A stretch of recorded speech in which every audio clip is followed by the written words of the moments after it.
There's no turning back now. I have to make this count.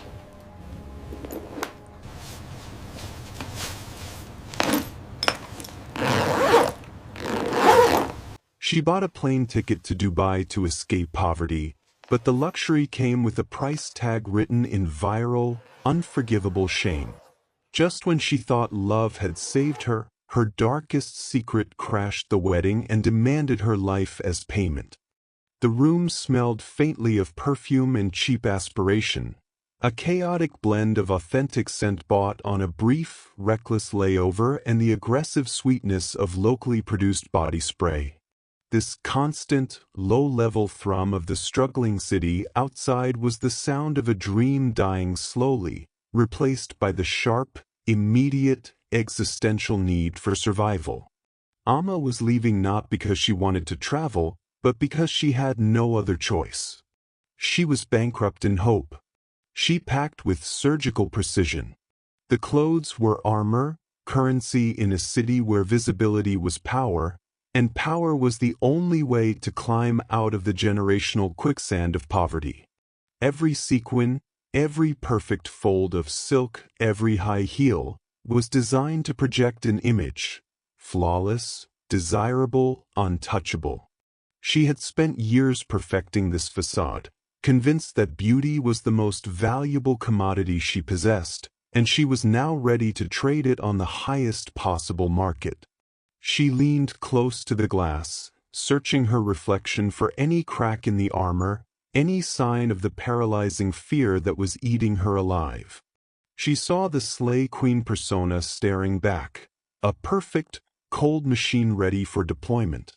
The financial demands of her family, the mounting medical bills for her father, the constant threat of eviction, the desperation in her younger siblings' eyes, had transformed into a single, crushing mandate: go.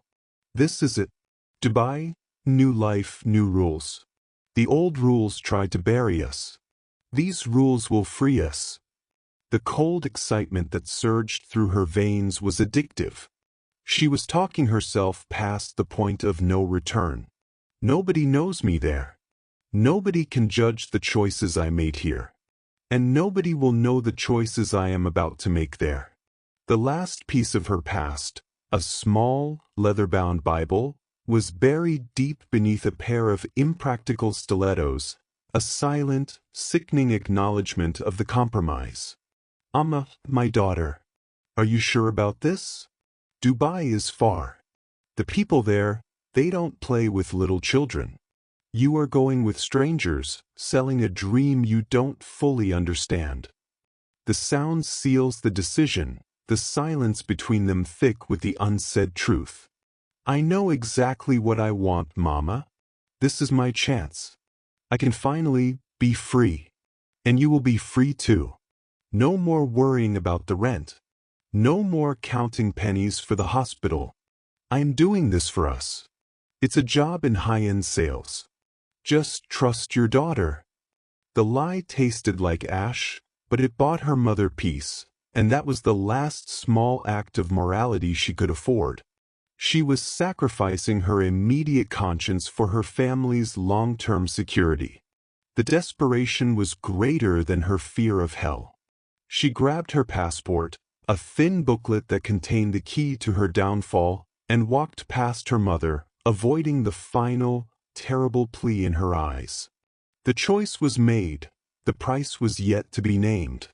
The Lagos airport was a symphony of chaos. Loud, demanding, smelling of sweat, exhaust, and the urgent desire to leave. She kept her eyes distant, her gaze fixed, checking her boarding pass. The weight of her poverty was lifting, replaced by the crushing anxiety of her impending compromise. She found the gate, a sterile island in the midst of the chaos. As the plane taxied, she pressed her face against the window. The vast, sprawling, struggling skyline of Lagos seemed to shrink, becoming a world away, a memory she was already starting to suppress. The city lights twinkled, a broken, messy constellation of struggle. Goodbye, Lagos. Don't let me forget who I was, or who I think I can become. The plane roared, a magnificent, terrifying sound.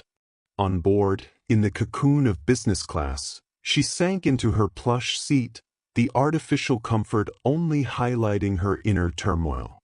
The ascent was purely psychological. She felt untethered, floating above everything, her mistakes, her insecurities, her past. She watched the land give way to the endless, indifferent blackness of the ocean. The air was cold, sterile clean. I'll be seen, I'll be envied, I'll have power. For once, her life felt like it belonged to her. Mine alone.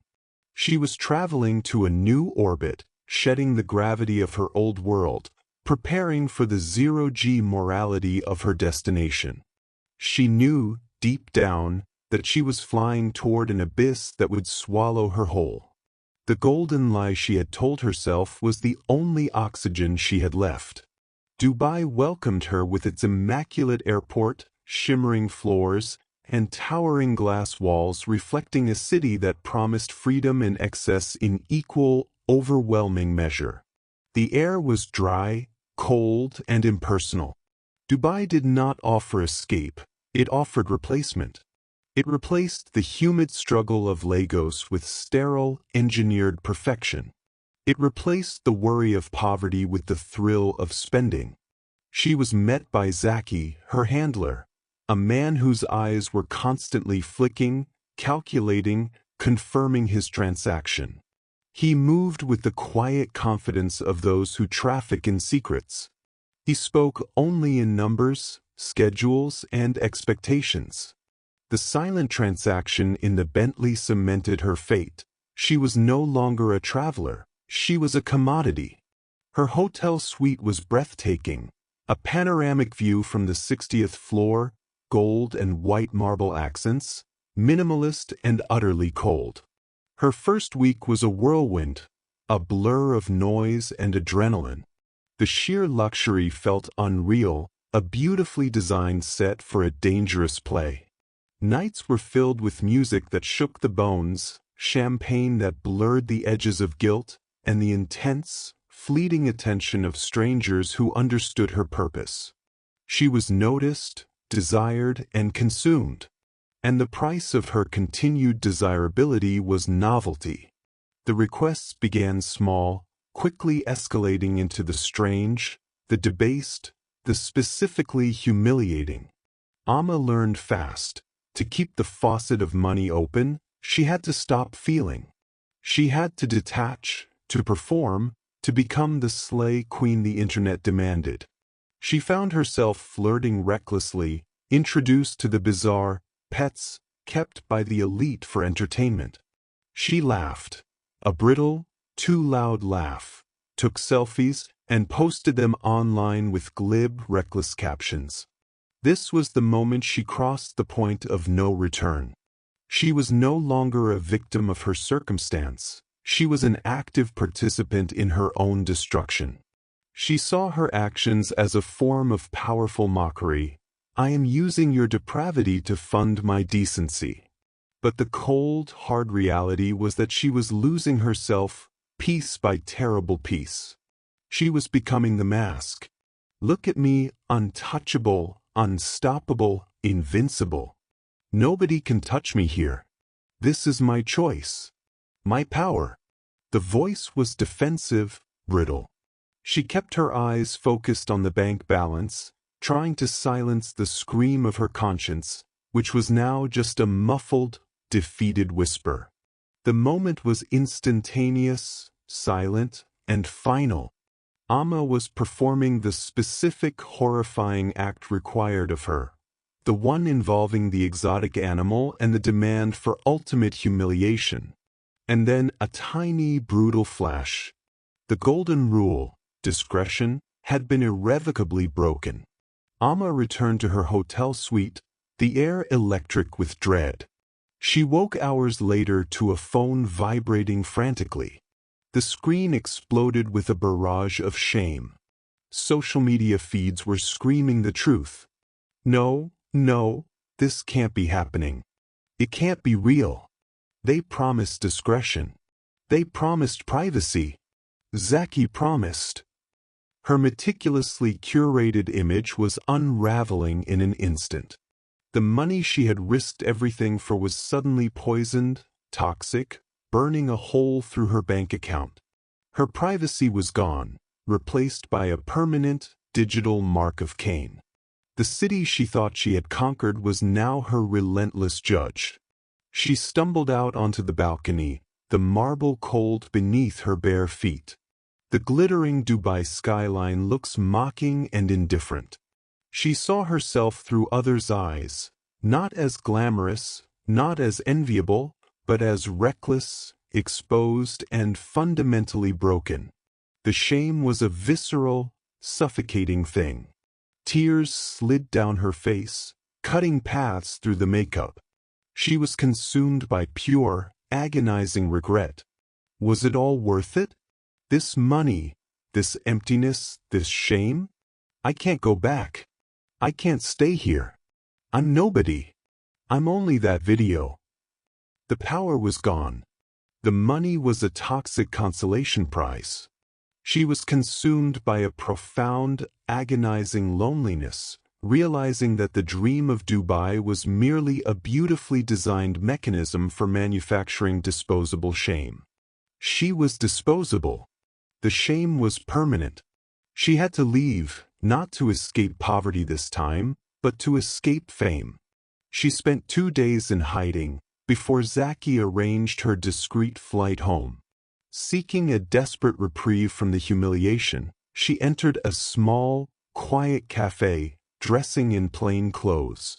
The smell of strong coffee offered temporary solace. A stranger, David, a man in his mid-30s with a warm, steady presence, sits down at her table. You seem lost in thought. Or perhaps, lost in something painful.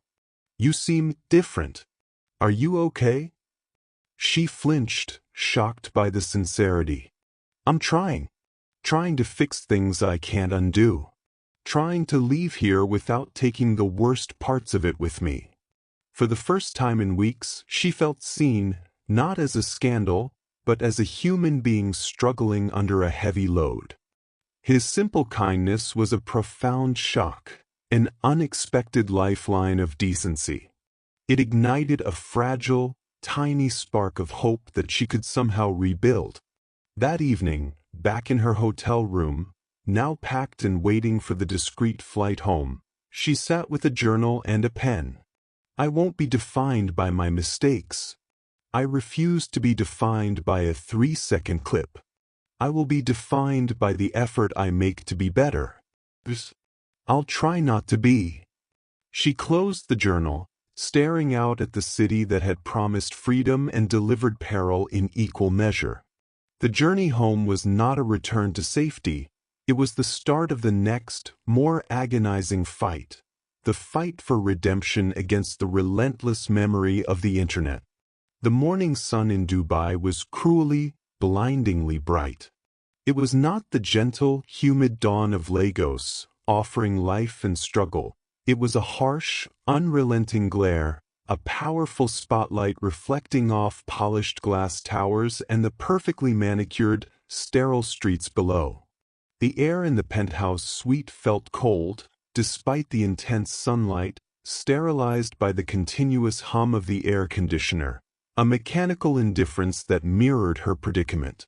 Amma was a specimen under glass, watched by 1,000 silent, invisible eyes. She woke to a sound that now filled her with immediate cold dread, the persistent, frantic buzzing of her phone. It vibrated incessantly against the marble bedside table, a relentless, furious alarm signaling the complete end of her carefully constructed world. She reached for it, her hand trembling, and the screen exploded with a barrage of shame. Notifications, calls, messages from strangers she never knew existed, acquaintances she had deliberately snubbed, and worst of all, former friends back in Lagos who now relished her collapse. The sound of her private trauma being publicly consumed was a piercing, digital scream that only she could truly hear. The scandal didn't unfold, it exploded. It wasn't a leak, it was a rupture. Screenshots from last night's terrifying indiscretion, the blurred but damning images, the contextless, vile accusations, had gone viral globally. Her curated digital persona, the image of the untouchable, self-made woman she had spent years building, was collapsing in real time, digitized and destroyed by the very technology she had used to create her myth. They didn't just share the video, they wrote her epitaph while she was still breathing, charting her fall with brutal, satisfying detail. Comments ranged from mocking laughter to a self-righteous, venomous judgmental outrage that felt suffocating. They dissected her body, her background, her choices, with a cold, surgical precision of online cruelty, reducing her to a single, shocking headline. She pushed herself off the silk sheets, the texture now feeling like cold, meaningless luxury, and stared at herself in the mirror. Her long black curls were slightly disheveled, makeup smudged from a night of terror-filled half-sleep. Her caramel skin still glowed, a perfect, cruel canvas, untouched by exhaustion, a final, sickening reminder that the woman everyone saw online was an object of flawless desire, completely disconnected from the woman living the devastating consequences of her choices. She had successfully achieved the goal of her Dubai flight. She was seen. But she was seen not as a goddess, but as a spectacle. She had looked invincible, untouchable. But invincibility, she realized, was a lie. It was a temporary currency that expired the moment the truth was exposed, leaving her wealthy, exposed, and entirely vulnerable. They think I'm untouchable.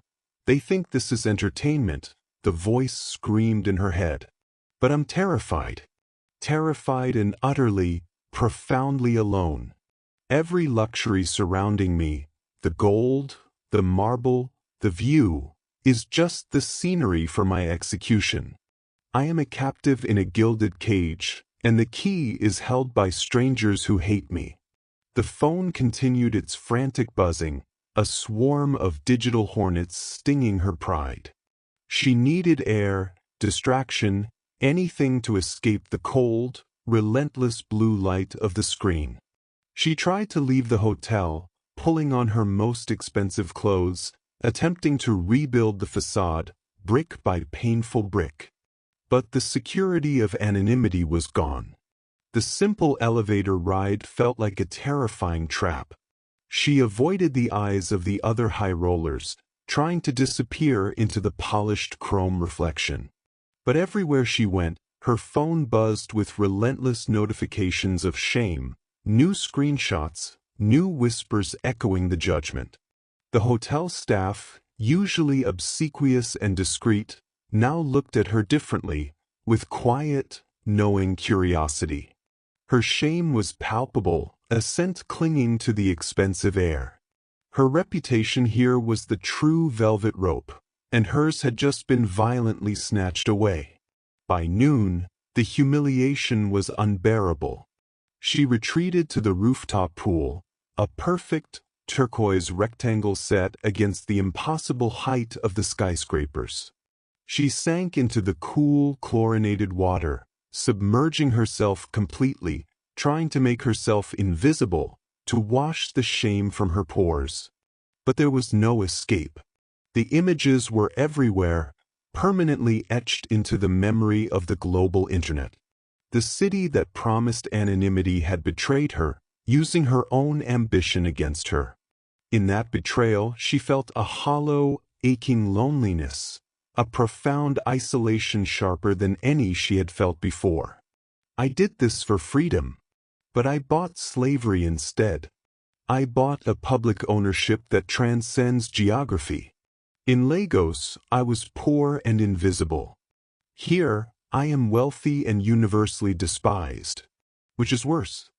A waiter brought her a cooling drink.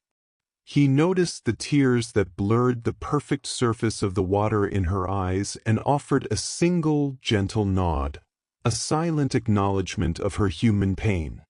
In that moment she realized she needed help. Not a frivolous friend, but a strategic anchor.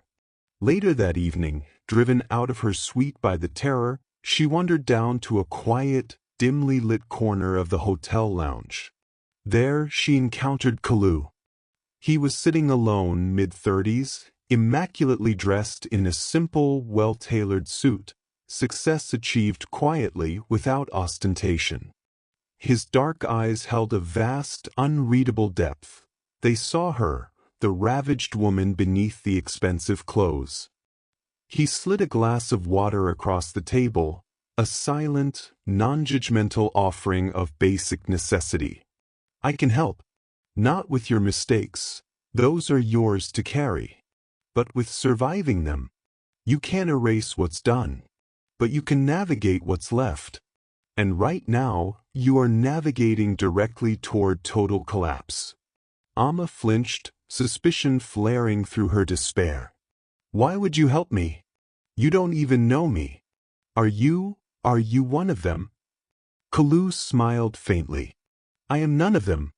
I am a survivor, Amma. I know that terror. I know what it feels like when the whole world is pointing a camera at your lowest moment. You were reckless. You chose poorly. But you are also human, and sometimes, seeing someone at the edge, right there, where the choice is between self-destruction and self-reconstruction, you just can't walk away."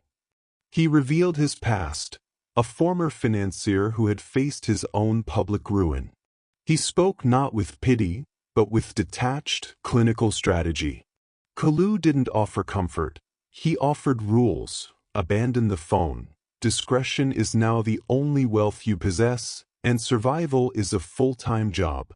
He was a ghost of her own potential future, showing her that ruin didn't have to be terminal.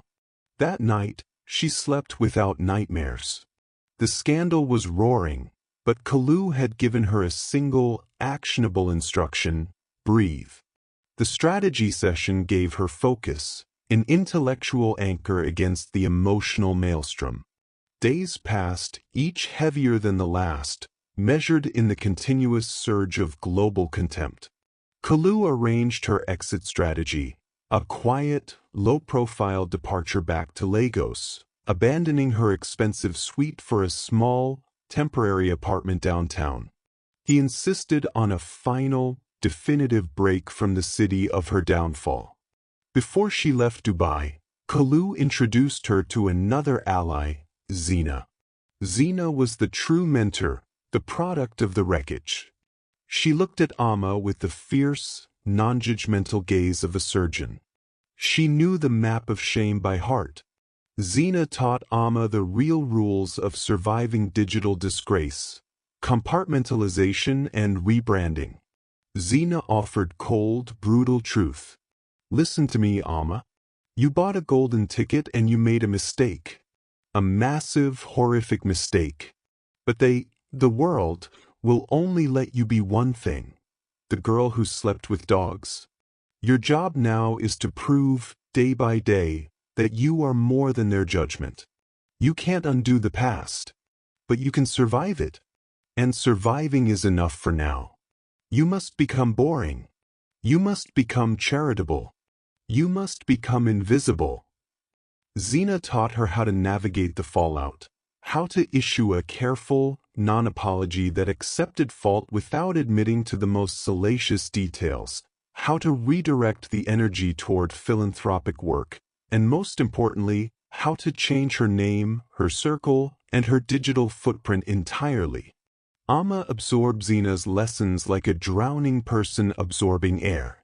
The process was slow, painful, and deeply humbling. The shame was inescapable. The guilt and humiliation were a second skin.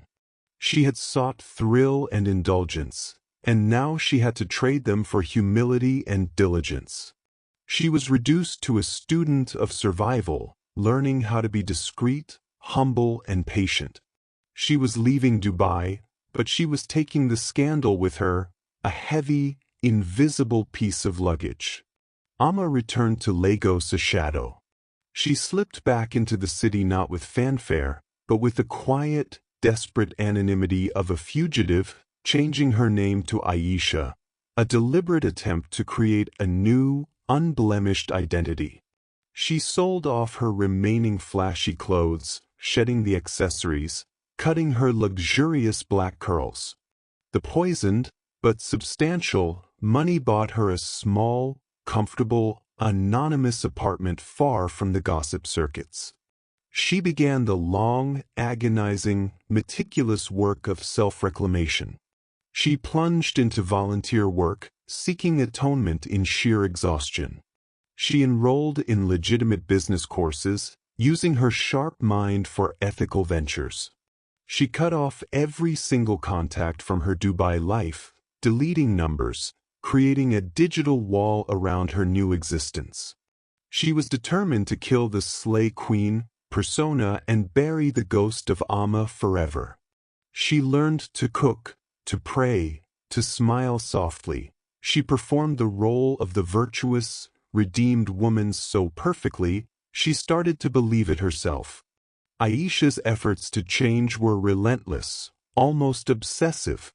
She sought atonement in exhaustion, building a fortress of good deeds to protect herself from the inevitable onslaught of the past. She believed that genuine repentance, lived out over time, could somehow override the public record. She was trying to outrun a digital ghost with good deeds, convinced that if she was good enough now, the universe would grant her amnesty. The internal battle, however, was brutal, a nightly war fought in the dark. Every compliment felt like a knife twist of hypocrisy. Every moment of genuine happiness felt contingent on the silence of her past. The fear was a constant, low-level thrumming beneath her peaceful facade, the cold terror that one random algorithm, one envious acquaintance, one vengeful soul, could retrieve the tape and demolish her salvation. She met David at a local vocational center where she had begun quietly donating substantial funds and time. He was a civil engineer, overseeing the construction of a new wing. He was kind, solid, and utterly sincere, a man who built things, foundations, roads, and integrity. Their interactions started small, shared cups of tea in the dusty canteen, practical discussions about concrete tensile strength, honest conversations about the difficulties of community building in Lagos. For the first time in years, she wasn't negotiating a price or performing a role. She was simply seen. David saw her competence, her quiet intensity, her commitment. He saw the strength she had used to survive, and he mistook it entirely for virtue. He was unaware of her past. She made sure of that, burying her history so deep she almost convinced herself it never existed. David wasn't a transaction. He was a sanctuary. His love was pure, uncomplicated, and focused entirely on the woman she was today. He was the absolute antithesis of Dubai. He was grounded, stable, and his affection was free, untouched, untainted by a monetary exchange. He offered quiet, patient love, a chance to anchor herself to something real and lasting. But the secret was a cold weight in her stomach, a corrosive drop of acid she carried every waking moment. She hinted at a dark, difficult past, financial struggles, and youthful desperation abroad. She never spoke the specific words. The gap between her careful omission and the horrifying truth, the dogs, was a chasm she dared not cross. "You are so good, David. So simple and real. Sometimes I feel like I don't deserve this quiet. We all are, Aisha. We all have difficult pasts. The effort is what matters most. I see you helping at the center. That matters more than any mistake made yesterday. I believe in redemption. I believe in you." His faith was her greatest hope and her deepest terror. Every time he spoke of honesty, a spike of cold dread seized her stomach. The silence was a crime against his trust, but the truth was an emotional suicide. She chose the crime, gambling everything on love's ultimate blindness. The fear was a constant, low-level thrumming beneath her peaceful facade. The cold terror that one random algorithm, one jealous acquaintance, one vengeful soul, could retrieve the tape and demolish her salvation. The question came on a quiet evening, lit only by the gentle glow of a single lantern on a Lagos rooftop. It was a moment of profound, simple grace, a scene precisely tailored to the redemption Aisha had spent 2 years fighting to deserve. David was nervous, his hands steadying a small, plain gold ring. He spoke not of wealth or ambition, but of partnership, of shared faith, of building a family built on predictable goodness and enduring honesty. He repeated the word truth like a sacred promise he intended never to break, sealing the moment with a moral weight Aisha knew she could not handle. Aisha, you are my solid ground, my anchor in the chaos. Marry me. Let's build a family of integrity, where there is nothing but truth between us, from this day until forever. Aisha dissolved into tears. They were not just tears of joy, but tears of overwhelmed relief that she had reached the stage, mixed with a paralyzing, cold fear of the ultimate commitment she was about to make under false pretenses. The moment was blindingly beautiful and utterly terrifying. She said yes, the word escaping her throat as a ragged sob. She was allowing his purity to baptize her shame, knowing she was sealing her secret into the very foundation of their bond. The engagement ring felt heavy, not with commitment, but with the terrifying weight of her unforgiven past. She was now bound to him by an oath she knew she could not fully honor without self-destruction. The subsequent months of wedding planning were not joyful. They were an exercise in obsessive, psychological warfare against her own history. The white lace, the endless guest lists, the perfect floral arrangements. Aisha treated every detail as a crucial piece of armor. She pruned the list meticulously, ensuring no one from the old life, the contacts from Dubai, the people who knew Amma, received an invitation. The dress was her final armor, her ultimate disguise. Every stitch of lace, every layer of pure white silk, was meant to overwrite the grainy, sordid images archived on the internet. She was trying to become the woman in the dress, performing her redemption for the world, and most importantly, for herself.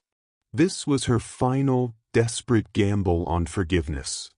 The internal conflict was a relentless torture. She would lie awake at night, the words of confession forming on her lips. David, before God, you must know what I did, but the shame would rise, a physical sickness, paralyzing her.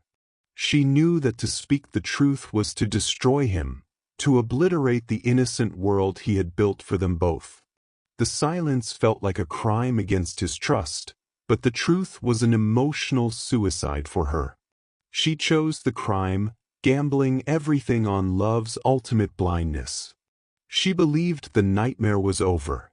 She was tragically, terminally wrong. The day of the wedding dawned bright and warm. The Lagos church, St. Michael's, was a masterpiece of temporary, fragile beauty. The air was fragrant with expensive perfume, lilies, and a thin, intoxicating haze of expectation. The organ music swelled, a triumphant, majestic sound signifying the arrival of the bride. David stood at the altar, beaming, handsome, trusting, radiating a confidence that only true, uncomplicated love can inspire. Aisha, radiant in the white gown, took her father's arm. This was the day of her final absolution. All the struggle, all the secrets, all the cold nights spent praying for a clean slate, it all led here. David was her key to a future unburdened by shame. She was floating, light-headed with the proximity of salvation, convinced that the sheer weight of their love could crush the memory of a single viral video. The walk down the aisle was not a path to happiness. It was a temporal tightrope. She avoided looking at the crowd, blocking out the hundreds of eyes, focusing solely on David's face, her sanctuary, her last hope. She was within feet of the altar. The silence of her conscience was replaced by the triumphant roar of the organ, but the calm was the eye of the storm. She reached the altar. David reached for her, his hand enveloping hers. The priest began the sacred vows, his voice deep and measured. David answered clearly, his voice firm with commitment, "I do."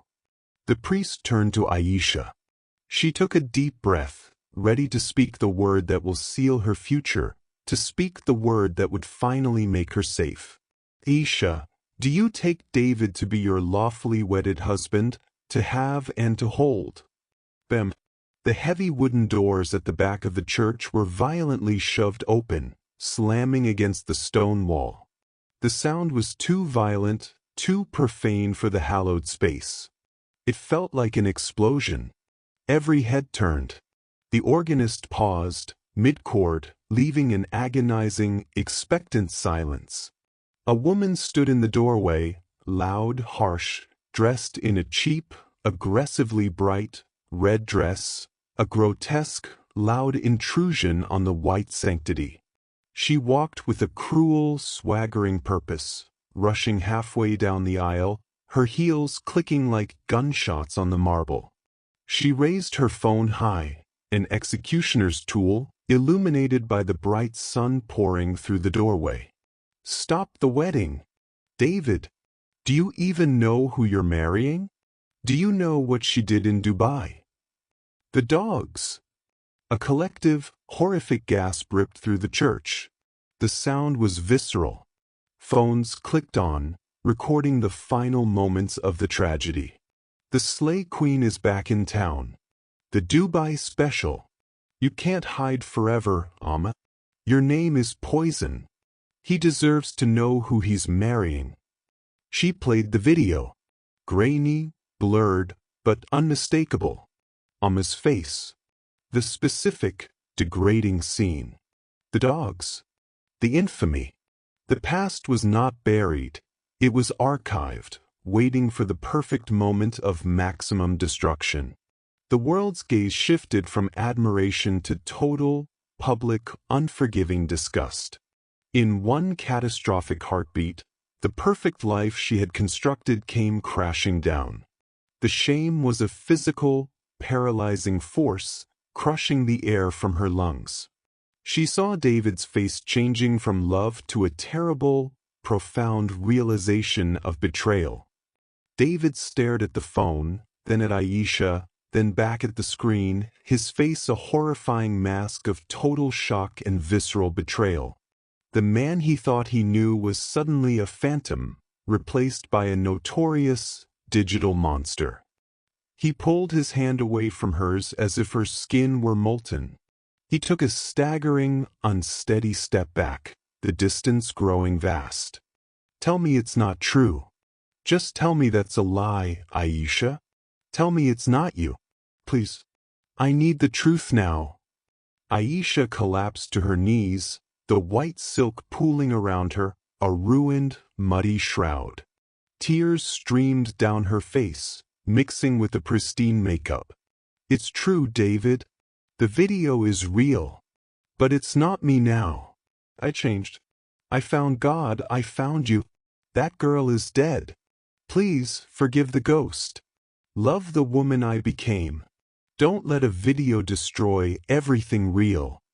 She begged for redemption, but he could only see the magnitude of the lie.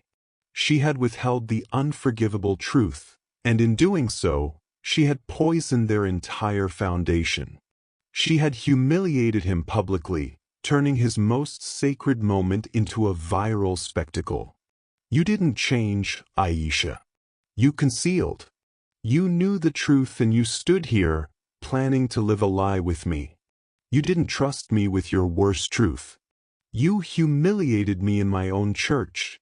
You made me a public fool.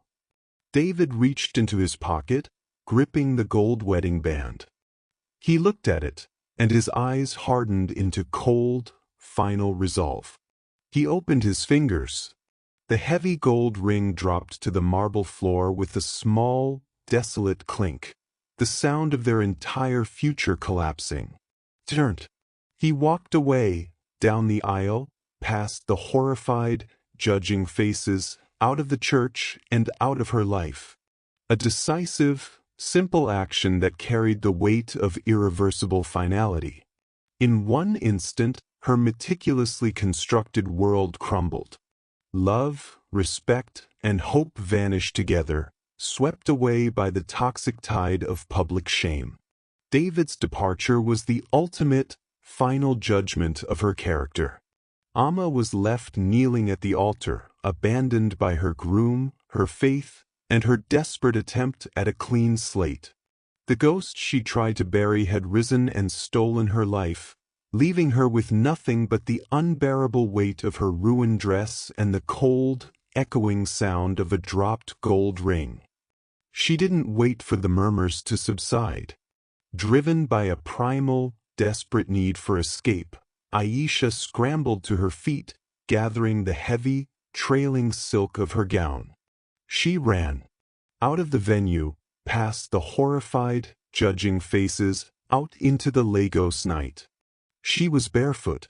Her white wedding dress was torn, soaked through, plastered to her skin, stained with mud and grime.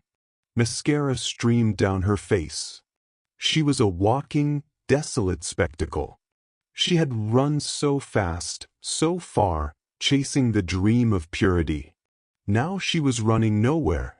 The shame was suffocating, more crippling than any poverty she had ever known. The rain was not cleansing her, it was soaking her in her own failure, making the heavy silk cling to her like a winding sheet. She walked for hours, drawn by a cold, final logic, until she reached the monumental structure of the Third Mainland Bridge. The clock had struck midnight.